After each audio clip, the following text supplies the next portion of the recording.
Hi hello friends, ಎಲ್ಲರಿಗೂ ಮಂಗಳ ಪಾಕಶಾಲೆಗೆ ಸ್ವಾಗತ. ಬನ್ನಿ, ನಾನಿವತ್ತು ನಮ್ಮ ಅಜ್ಜಿ ಕಾಲದ ಚಟ್ನಿ ಮಾಡೋದು ಹೇಗೆ ಅಂತ ತೋರಿಸ್ಕೊಡ್ತೀನಿ. ಈಸಿಯಾಗಿ ಮಾಡ್ಕೊಳ್ಬಹುದು. ಮಾಡೋದಕ್ಕಿಂತ ಮುಂಚೆ ಇನ್ನೂ ನನ್ನ ಚಾನಲ್ನ ಸಬ್ಸ್ಕ್ರೈಬ್ ಮಾಡ್ಕೊಳ್ಳದೆ ಹಾಗೆ ನೋಡ್ತಾ ಇದ್ದರೆ ಪ್ಲೀಸ್ ನನ್ನ ಚಾನಲ್ನ ಸಬ್ಸ್ಕ್ರೈಬ್ ಮಾಡ್ಕೊಳ್ಳಿ. ಹೊಸ ವಿಡಿಯೋಕ್ಕೋಸ್ಕರ ಬೆಲ್ ಐಕನ್ನು ಕ್ಲಿಕ್ ಮಾಡಿ. ಬನ್ನಿ ಈಗ ಮಾಡೋದು ಹೇಗೆ ಅಂತ ನೋಡೋಣ. ಮೊದಲನೇದಾಗಿ ನಾನಿಲ್ಲಿ ಗ್ಯಾಸ್ ಮೇಲೆ ಒಂದು ಬಾಣಲಿನ ಇಟ್ಕೊಂಡಿದ್ದೀನಿ. ಅದಕ್ಕೆ 1 ಸ್ಪೂನಷ್ಟು ಕಡಲೆ ಬೀಜನ ಸೇರಿಸ್ಕೊಳ್ತಾ ಇದ್ದೀನಿ. ಸೇರಿಸ್ಕೊಂಡು ಇದನ್ನು ಚೆನ್ನಾಗಿ ಹುರ್ಕೊಳ್ಳೋಣ. ನಾವು ಕಡಲೆ ಬೀಜ ಹುರಿಯೋದಕ್ಕಿಂತ ಮುಂಚೆನೇ ಒಂದು ನಿಂಬೆಹಣ್ಣಿನ ಗಾತ್ರದಷ್ಟು ಹುಣಸೆಹಣ್ಣನ್ನ ನೆನೆಸಿಟ್ಕೊಂಡಿದ್ದೀನಿ. ಇದನ್ನು ಹುರಿಯೋದ್ರೊಳಗೆ ಚೆನ್ನಾಗಿ ನೆನ್ಕೊಳ್ಳುತ್ತೆ. ಅದಕ್ಕೋಸ್ಕರ ಈಗ ನಾನು 1 ಸ್ಪೂನು ಕಡಲೆಬೇಳೆನ ಸೇರಿಸ್ಕೊಳ್ತಾ ಇದ್ದೀನಿ. 1 ಸ್ಪೂನು ಉದ್ದಿನಬೇಳೆನ ಸೇರಿಸ್ಕೊಳ್ತಾ ಇದ್ದೀನಿ. ಇದೆಲ್ಲದನ್ನು ಚೆನ್ನಾಗಿ ಹುರ್ಕೊಳ್ಳೋಣ.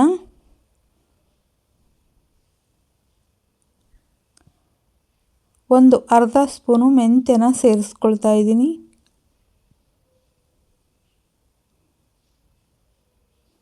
ಇದನ್ನು ಚೆನ್ನಾಗಿ ಹುರ್ಕೊಳ್ಳೋಣ.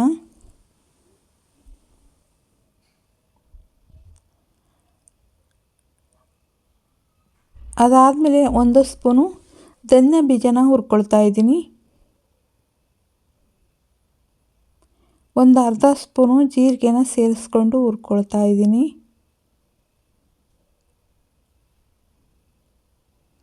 ಒಂದು 4 ಬ್ಯಾಡಗಿ ಮೆಣಸಿನಕಾಯಿ, 4 ಖಾರದ ಮೆಣಸಿನಕಾಯಿನ ಸೇರಿಸ್ಕೊಳ್ತಾ ಇದ್ದೀನಿ. ಸೇರಿಸ್ಕೊಂಡು ಇದನ್ನು ಚೆನ್ನಾಗಿ ಹುರ್ಕೊಳ್ಳೋಣ. 1 ಗಡ್ಡೆ ಕರಿಬೇವನ್ನ ಸೇರಿಸ್ಕೊಂಡು ಅರ್ಧ ಸ್ಪೂನು ಎಳ್ಳನ್ನು ಸೇರಿಸ್ಕೊಂಡಿದ್ದೀನಿ. ಇವೆರಡನ್ನು ಚೆನ್ನಾಗಿ ಹುರ್ಕೊಳ್ಳೋಣ.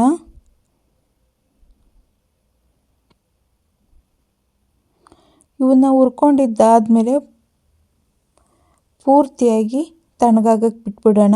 ಈಗ ಚೆನ್ನಾಗಿ ಹುರಿದು ರೆಡಿಯಾಗಿದೆ. ತಣ್ಣಗಾದ್ಮೇಲೆ ಒಂದು ಮಿಕ್ಸಿ ಜಾರ್ನ ತಗೊಂಡು ನಾನು ಹುರಿದಿಟ್ಕೊಂಡಿರೋ ಮಸಾಲೆನ ಸೇರಿಸ್ಕೊಳ್ತಾ ಇದ್ದೀನಿ. ನಾನು ಒಂದು 4ರಿಂದ 5 ಬೆಳ್ಳುಳ್ಳಿ ಇಲಕ್ಕನ್ನ ಸಿಪ್ಪೆ ತೆಗೆದು ಸೇರಿಸ್ಕೊಳ್ತಾ ಇದ್ದೀನಿ. 1 ಸ್ಪೂನು ಒಣ ತೆಂಗಿನ ತುರಿನ ಸೇರಿಸ್ಕೊಳ್ತಾ ಇದ್ದೀನಿ. ನಾನು ಆಗಲೇ ಹುಣಸೆಹಣ್ಣು ನೆನೆಸಿಟ್ಟಿದ್ನಲ್ಲ ಅದನ್ನು ಸೇರಿಸ್ಕೊಳ್ತಾ ಇದ್ದೀನಿ. ಅದು ನೆನೆಸಿರೋ ನೀರನ್ನು ಸೇರಿಸ್ಕೊಳ್ತಾ ಇದ್ದೀನಿ.